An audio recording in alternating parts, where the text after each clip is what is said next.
Orgrimmar, heart of the Horde. After surviving the arid lands and canyons of Dyrota, every young adventurer experiences a defining moment. You walk up that dusty, cracked path, and suddenly, the horizon is dominated by massive, intimidating iron gates lined with brutal spikes.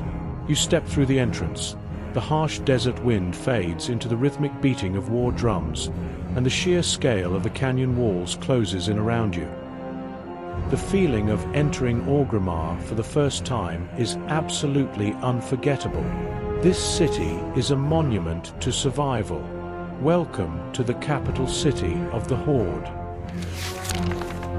The foundation of Orgrimmar is deeply rooted in the lore of Warcraft.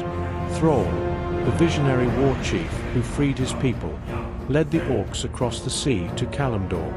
When they finally claimed the harsh lands of Dyrota, Thrall established this city within a massive, naturally fortified canyon.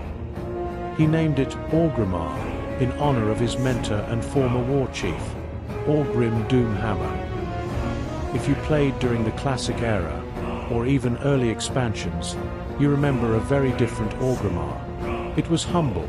The architecture was heavily shamanistic and deeply connected to the earth.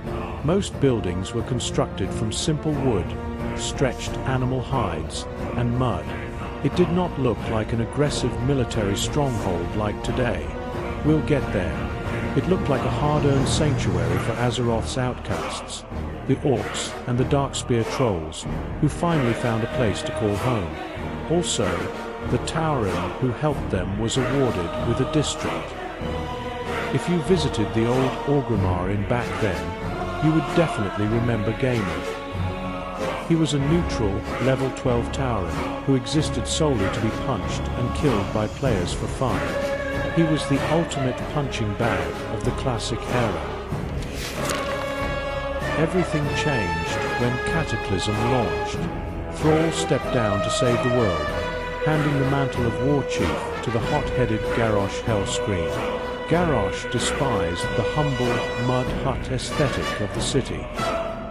He wanted a capital that reflected the true, undeniable might of the orcs. Under Garrosh's command, Orgrimmar went through an aggressive industrial revolution.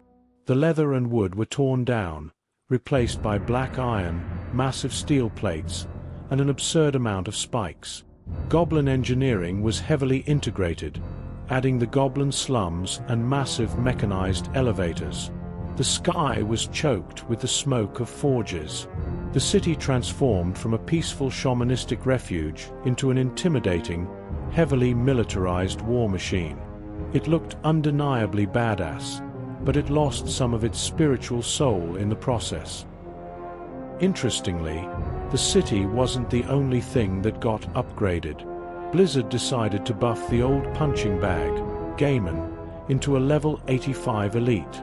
Countless unsuspecting players who tried to attack him out of habit were absolutely decimated. Gaiman was finally fighting back. The city of Orgrimmar is divided into distinct districts, each with its own flavor and denizens. I'll be talking about the modern layout of the city, not the classic one. The moment you walk in, you are in the Valley of Strength. This is the bustling, loud center of the city. It houses the primary bank, the auction house, and Grommash Hold, the seat of the war chief, used to be in the Valley of Wisdom in Classic. It is where players naturally gather to show off their mounts and gear. If you take a right, you enter the Drag. This is a canyon-like alleyway with shops and trainers sprinkled on the sidewalks. It also contains a seemingly underground area called the Cleft of Shadow, but it has no ceiling. In the early days, this was where the warlocks hid, practicing their dark arts away from Thrall's watchful eyes.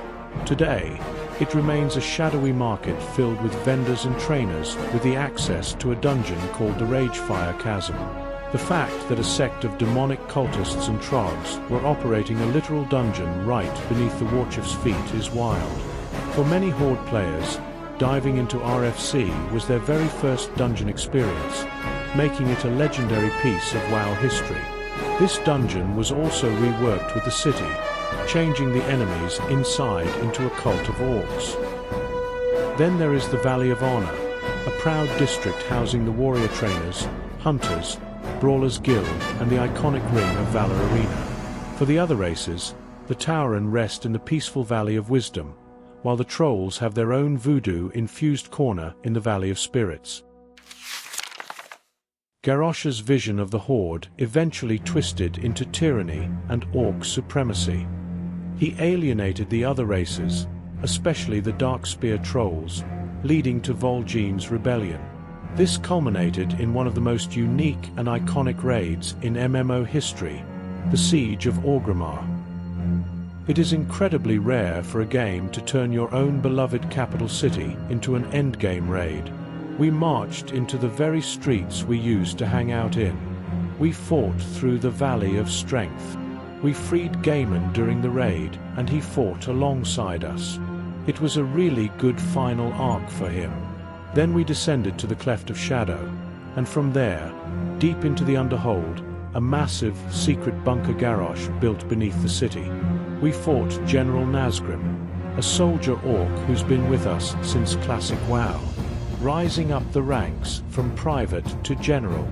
It was really sad to slay him. We eventually defeated the war chief at his throne. Since that raid, the throne of Orgrimmar has seen a chaotic revolving door of leaders from Vol'jin to Sylvanas. Finally, to the current Horde Council. The city has seen more internal blood than external sieges. Orgrimmar holds countless memories. I remember jumping around in the Valley of Strength while waiting for Dungeon Queue to pop up, chatting with guildmates, or chilling in the Valley of Wisdom, where my hearthstone was set. The city used to be alive. I even remember glitching into the secret memorial room of a deceased developer with my guildies before it was removed. Today, however, Orgrimmar suffers from a sad reality of modern World of Warcraft. It is visually stunning, majestic, and massive, but functionally, it has become somewhat of an irrelevant transit hub. With the introduction of spectacular expansion capitals like Voldraken or Dornogal, players only return to Orgrimmar for bank or auction house. You don't even need that, because they sell overpriced auction house and bank mounts in a cash shop nowadays. You teleport into the portal room, quickly jump on your flying mount, which is notoriously clunky in Orgrimmar due to its multi-layered canyon design and weird ceilings, hit the auction house and leave. The front of the city that once hosted duels, role players, and grand gatherings are now mostly quiet. It is a glorious, monumental city, but low in population today. Yet, despite its current state, the moment those war drums hit when you log in, you know exactly where you are.